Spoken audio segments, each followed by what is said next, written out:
Bonjour, je suis heureuse de vous retrouver aujourd'hui pour une vidéo qui va être consacrée au style.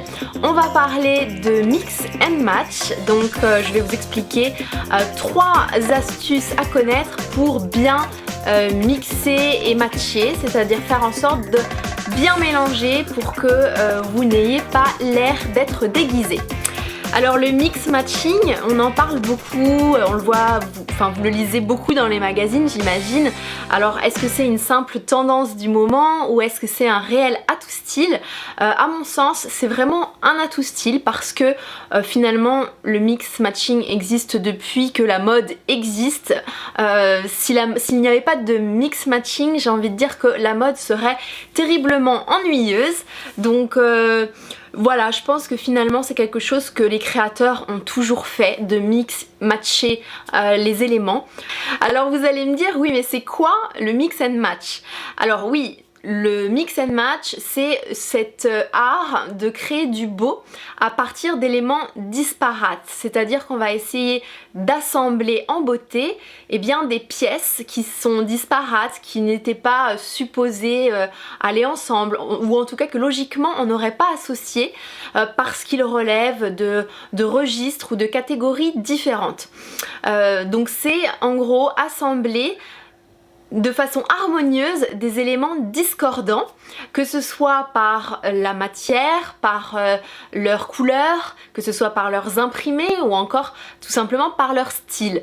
Donc c'est cette façon de venir mélanger différentes pièces, différents vêtements qui logiquement nous paraissent donc complètement disparates, discordants, et de venir créer une harmonie qui soit gracieuse, qui soit agréable à l'œil. Donc quand on s'essaye au mix matching, le résultat n'est pas toujours garanti.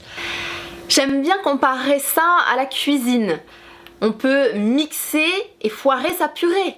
On peut fouetter son huile et complètement foirer sa mayonnaise, on est d'accord? Bien le style c'est pareil en fait, vous allez mélanger, mixer, mais il va falloir à un moment donné que ça prenne, que la mayonnaise monte. Alors voici les 3 astuces à avoir en tête pour bien mix matcher. C'est comme en cuisine, tout d'abord il vous faut le bon nombre d'ingrédients et pour chacun il faut la bonne dose. Donc je vous conseille de ne pas tenter de mélanger plus de 2 ou 3 pièces disparates, sinon après ça va devenir très compliqué.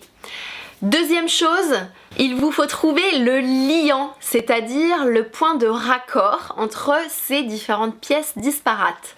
Donc ce point de raccord, ça peut être une couleur commune, ça peut être un effet graphique ou une forme d'imprimé similaire, ça peut être un effet de contraste un petit peu similaire également, ça peut être une ceinture qui va venir lier 2 pièces un peu trop contrastantes, ça peut être un sac à main ou des chaussures qui viennent donner du sens à l'ensemble de l'allure. Voilà, il y a différents éléments comme ça qui vont pouvoir créer du liant pour faire monter la sauce et pour que l'allure globale soit harmonieuse.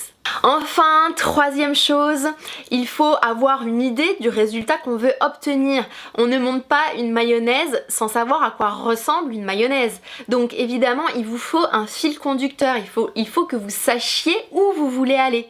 À savoir, est-ce que vous voulez une dominante par exemple glamour ou une dominante rock? C'est pas la même chose de vouloir avoir une allure plutôt glamour avec une touche rock ou d'avoir au contraire une dominante rock avec une touche glamour.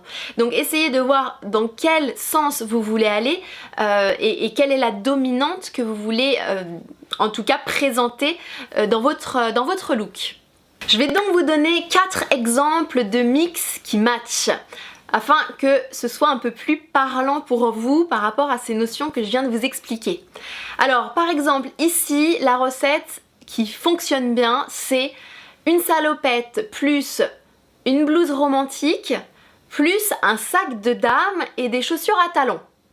Donc Ici, quel est le point de raccord? Donc on a effectivement des pièces qui sont de registres totalement différents. Quand on prend la salopette et la blouse romantique, voilà, on est dans deux types de styles complètement contrastants, différents, on est en décalage.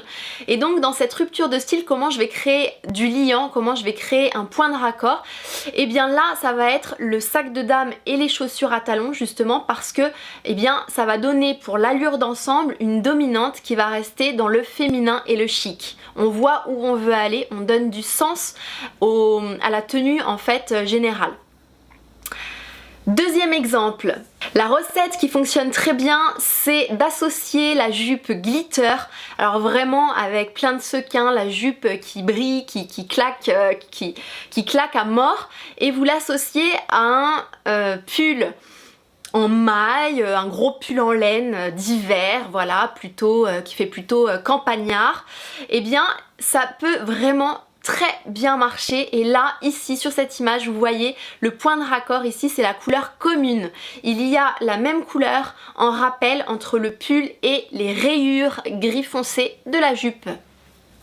Troisième mix and match qui fonctionne très bien, c'est le t-shirt rock plus la jupe crayon en cuir.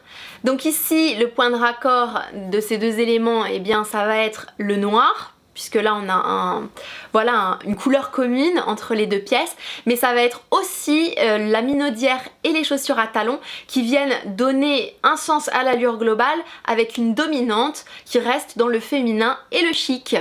Enfin, dernier exemple de mix qui match, c'est le mélange donc du tailleur vraiment working girl, le tailleur strict, noir, classique.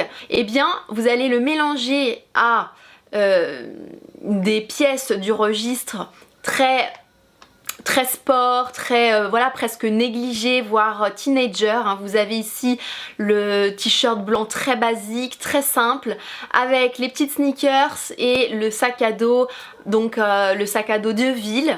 Donc là on a vraiment deux compositions qui sont contrastantes, un décalage complet des styles, et pourtant ça fonctionne très bien.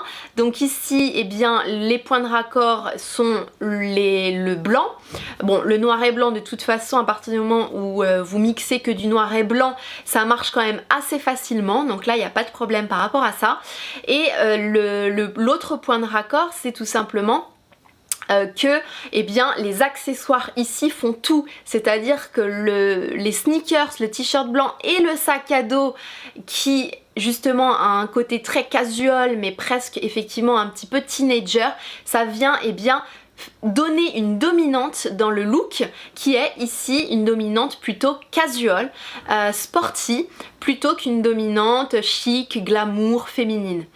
Voilà. Donc ici, on voit très bien que le sens donné à ce look par la personne qui l'a construit, c'est d'aller sur un registre plutôt sport, jeune, très cool, très détendu, relax. Voilà, le ton est donné, donc j'espère que avec ces petits exemples, vous avez compris comment maîtriser l'art du mix matching. J'espère retrouver vos commentaires. Bien évidemment, pensez à mettre un petit pouce ici. Je vous invite également à vous abonner à ma chaîne en cliquant sur la petite pastille ici. Comme ça, vous recevrez une petite alerte à chaque fois qu'il y aura une nouvelle vidéo. Donc n'hésitez pas, je vous attends nombreuses ici et puis également sur mes réseaux sociaux. Voilà, j'ai fait le tour pour aujourd'hui et je vous dis à très vite. Bye les filles. Ciao.